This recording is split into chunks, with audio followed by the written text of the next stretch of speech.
ദൈവത്തിൻ്റെ അതിപരിശുദ്ധ നാമം വാഴ്ത്തപ്പെടുമാറാകട്ടെ. എന്നെ ശ്രവിക്കുന്ന എല്ലാ ദൈവമക്കൾക്കും യേശുക്രിസ്തുവിൻ്റെ നിസ്തുല നാമത്തിൽ എൻ്റെ സ്നേഹവന്ദനത്തെ അറിയിക്കുന്നു.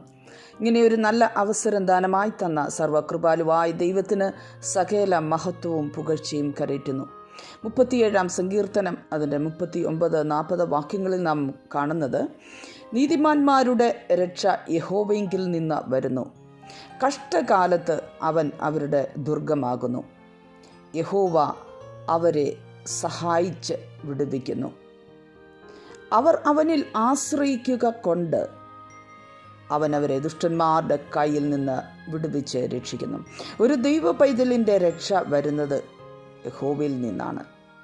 കഷ്ടകാലത്ത്, പ്രതികൂല വേളയിൽ, പ്രതിസന്ധി ഘട്ടത്തിൽ സർവശക്തനായ ദൈവം അവന് ദുർഗമായിരിക്കും.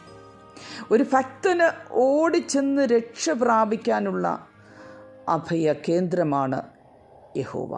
അനർത്ഥ ദിവസത്തിൽ അവൻ തൻ്റെ കൂടാരത്തിൽ എന്നെ ഒളിപ്പിക്കും, തിരുനിവാസത്തിൻ്റെ മറവിൽ എന്നെ മറയ്ക്കും. അപ്പം ഒരു ഭക്തന് മറച്ച് സൂക്ഷിക്കുന്ന ദൈവത്തിൻ്റെ ഒരു മറവിടം.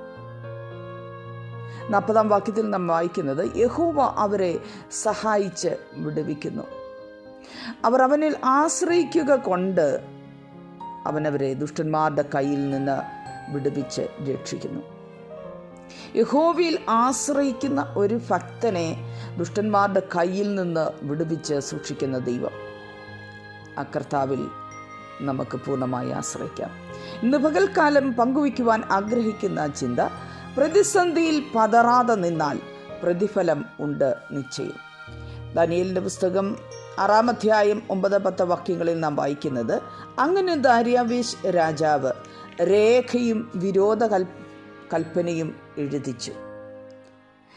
എന്നാൽ രേഖ എഴുതിയിരിക്കുന്നു എന്ന് ദാനിയേൽ അറിഞ്ഞപ്പോൾ അവൻ വീട്ടിൽ ചെന്ന് അവൻ്റെ മാളിക മുറിയുടെ കിളിവാതിൽ യെരൂശലേമിന് നേരെ തുറന്നിരുന്നു. താൻ മുമ്പേ ചെയ്തു വന്നതുപോലെ ദിവസം 3 പ്രാവശ്യം മുട്ടുകുത്തി തൻ്റെ ദൈവത്തിൻ്റെ സന്നിധിയിൽ പ്രാർത്ഥിച്ച് സ്തോത്രം ചെയ്തു. ഒരു ദൈവ പൈതലിൻ്റെ ജീവിതത്തിൽ കടന്നു വരുന്ന പ്രതിസന്ധികൾ ദൈവം അറിയാതെയല്ല സംഭവിക്കുന്നത്. ഇവിടെ തൻ്റെ പ്രാർത്ഥനയ്ക്ക് വിരോധമായി ശത്രു എഴുന്നേൽക്കുകയാണ്. രാജ്യത്തിൻ്റെ നിയമം ഒരു ഭക്തൻ്റെ പ്രാർത്ഥനയ്ക്ക് വിരോധമായി മാറിയപ്പോഴും ദാനിയേൽ തൻ്റെ യഹോവയോട് താൻ മുമ്പേ ചെയ്തു വന്നതുപോലെ മുട്ടുകുത്തി 3 പ്രാവശ്യം പ്രാർത്ഥിച്ചു. 16 വാക്യത്തിൽ നാം വായിക്കുന്നത്, അങ്ങനെ രാജാവിൻ്റെ കൽപ്പനയാൽ അവർ ദാനിയേലിനെ കൊണ്ടുവന്ന് സിംഹങ്ങളുടെ ഗുഹയിൽ ഇട്ടുകളഞ്ഞു.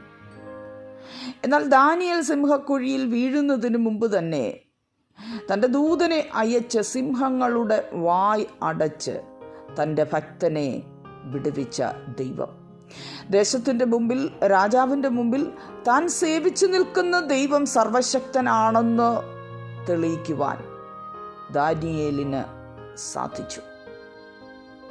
രാജാവ് പറയുകയാണ്, തൻ്റെ രാജാധിപത്യത്തിൽ ഉൾപ്പെട്ട ഏവരും ദാനിയേലിൻ്റെ ദൈവത്തിൻ്റെ മുമ്പാകെ ഭയഭക്തിയോടിരിക്കണമെന്ന് ഒരു തീർപ്പ് കൽപ്പിച്ചു.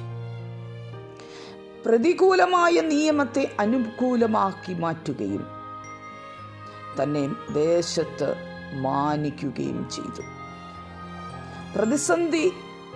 പ്രതികൂലം ജീവിതത്തിൽ കടന്നു വന്നപ്പോൾ ദാനിയേൽ ദൈവത്തോട് പ്രാർത്ഥിച്ചു.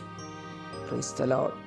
പ്രാർത്ഥിക്കുന്ന ഒരു ദൈവ പൈതലിൻ്റെ ജീവിതത്തിൽ എത്ര ശക്തമായ പ്രതിസന്ധിയാണെങ്കിലും അതിനെ നന്മയ്ക്കായി കൂടി വ്യാപരിക്കുന്ന ഒരു ദൈവമാണ് നമ്മുടെ സർവശക്തനായ ദൈവം. Praise the Lord. അതുകൊണ്ട് പ്രതിസന്ധി ഘട്ടങ്ങളിൽ, പ്രതികൂലത്തിൽ നാം പതറിപ്പോകാതെ കർത്താവിനോട് ചേർന്ന് നിൽക്കണം.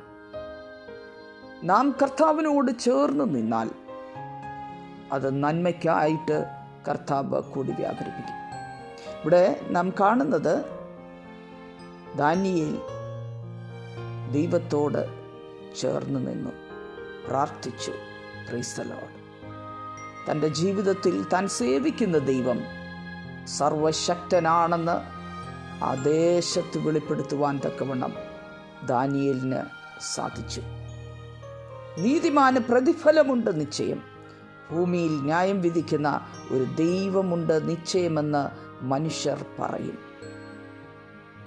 കഷ്ടതയിലും പ്രതിസന്ധിയിലും നാം ദൈവത്തിൽ ആശ്രയിച്ചാൽ, ദൈവത്തോട് ചേർന്ന് നിന്നാൽ, അവൻ എന്നോട് പറ്റിയിരിക്കൽ ഞാൻ അവനെ വിടുവിക്കും, അവൻ എൻ്റെ നാമത്തെ അറിയിയാൽ ഞാൻ അവനെ ഉയർത്തുമെന്ന വചനപ്രകാരം സർവശക്തനായ നമ്മുടെ കർത്താവ് നമ്മെ വിടുവിക്കും, നമ്മെ ഉയർത്തും, നമ്മെ മാനിക്കും. ആ കർത്താവിൽ ആശ്രയിക്കാം. ധൈര്യത്തോടെ കാൽച്ചുവടുകൾ മുൻപോട്ട് വെക്കാം. ദൈവമായ കർത്താവ് അതിനായി സഹായിക്കട്ടെ. God bless you.